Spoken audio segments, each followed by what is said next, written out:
Welcome to Board Pearls. This is episode 2 of 5 of the GI Infections chapter. In the Special Populations and Acute or Supportive Care module, in this episode, we cover the Recurrence toolkit for Clostridioides difficile, extended pulse fidaxomicin and tapered pulsed vancomycin, the host immunity layer of Bezlotoxumab, the live biotherapeutic products that replaced uncontrolled fecal transplant, and oral vancomycin prophylaxis. The last episode covered diagnosis, the first episode, and fulminant disease. Recurrence is the dominant management problem in C. diff, and it earns its own episode because the toolkit is built around a single mechanism, the spore. About 20 to 30% of treated patients recur after a first episode, and the risk climbs above 60% after a third. The mechanism behind recurrence is the spore. C. diff persists as spores that survive antibiotic exposure because they are not metabolically active. When the antibiotic stops, surviving spores germinate into vegetative cells, expand, produce toxin, and reestablish disease. Everything in the Recurrence toolkit is designed for one of two purposes. Either keep colonic drug concentrations above the killing threshold long enough to cover multiple rounds of spore germination, or restore the commensal community so spores have nowhere to expand into. That mechanism dictates the first recurrence drug choice. If the patient was treated with vancomycin or metronidazole and now has a first recurrence, the answer is fidaxomicin. Two acceptable regimens exist. The first is standard fidaxomicin, 200 mg twice daily for 10 days. The second is an extended pulse regimen, fidaxomicin 200 mg twice daily for 5 days, then 200 mg every other day on days 7 through 25. A trial in older patients with at least one prior episode found the extended pulse arm produced a meaningful absolute reduction in recurrence. The mechanism is that the every other day phase keeps fidaxomicin in the lumen across the spore germination window, so each new wave of vegetative cells encounters drug before it can reestablish disease. Extended pulse fidaxomicin is the preferred regimen for older patients with a prior episode and intact insurance coverage. If the patient was treated initially with fidaxomicin and now has a first recurrence, the answer is vancomycin tapered pulse dosing. The regimen starts at 125 mg 4 times daily for 10 to 14 days, then twice daily for 7 days, then once daily for 7 days, then every 2 to 3 days for 2 to 8 weeks. The tapered pulse schedule is structurally different from a flat course. The taper gradually reduces drug pressure while the colonic flora recovers, and the pulse maintains episodic luminal concentration across spore germination cycles that the body cannot otherwise outpace. Tapered and pulse dosing is superior to taper alone or pulse alone in pooled analyses, and it is the structural pattern that matters more than the molecule. Repeating an unmodified 10-day fidaxomicin course in a patient who just failed fidaxomicin offers no recurrence prevention benefit. The change has to be in the temporal exposure pattern, not just in repeating the same regimen. Bezlotoxumab is the host immunity layer added to the antibiotic. It is a human monoclonal antibody against C. difficile toxin B, given as 10 mg per kilogram as a single intravenous infusion during the standard antibiotic course. Randomized trials demonstrated a meaningful reduction in 12-week recurrence when Bezlotoxumab was added to antibiotic therapy.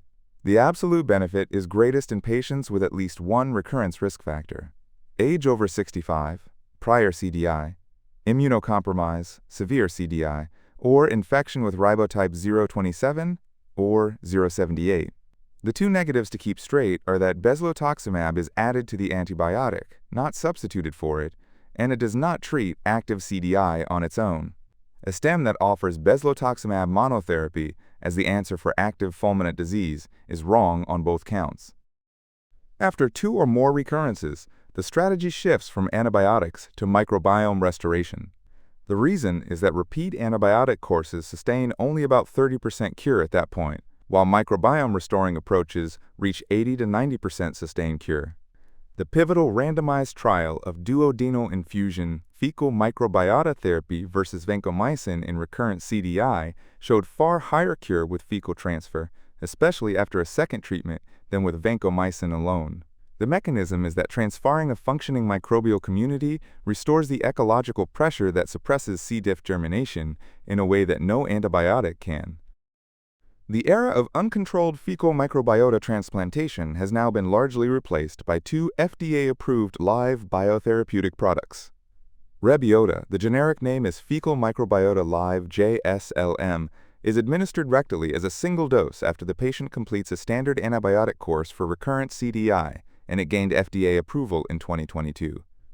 Vowst, generic name Fecal Microbiota Spores Live BRPK, is an oral spore preparation administered after a standard antibiotic course, and it gained FDA approval in 2023.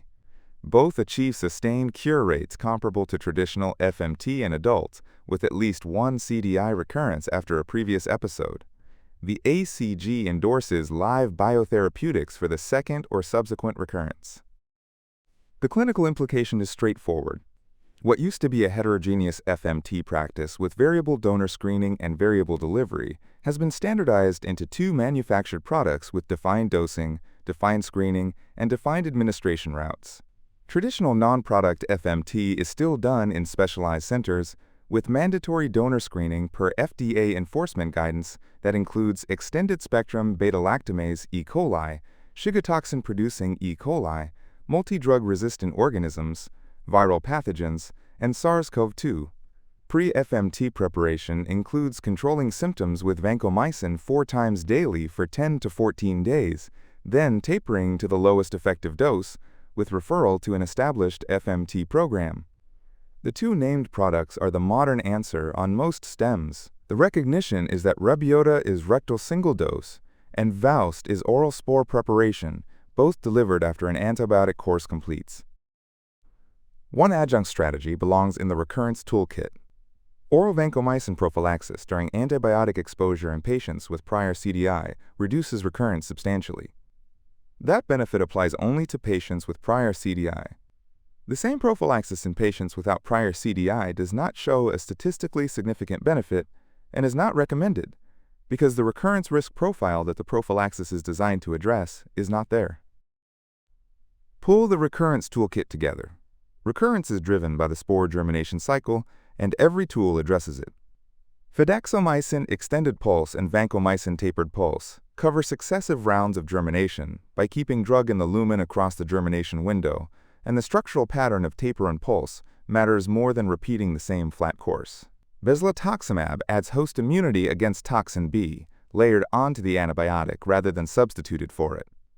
And, after 2 or more recurrences, the strategy shifts to microbiome restoration, with the standardized live biotherapeutic products, rectal Rebyota and oral Vowst, delivered after an antibiotic course, restoring the commensal community that prevents the cycle from continuing.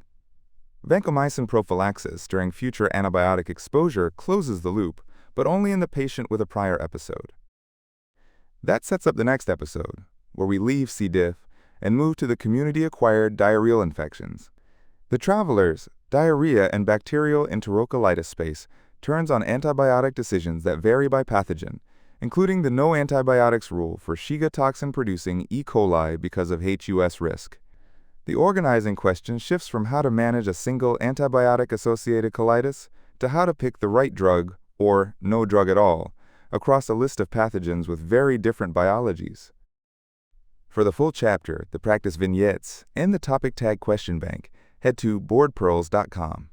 You'll find the rest of the series on Apple Podcasts, Spotify, or wherever you listen to podcasts. That brings us to the end of episode 2 of 5 of chapter 33, and I'll see you on the next one.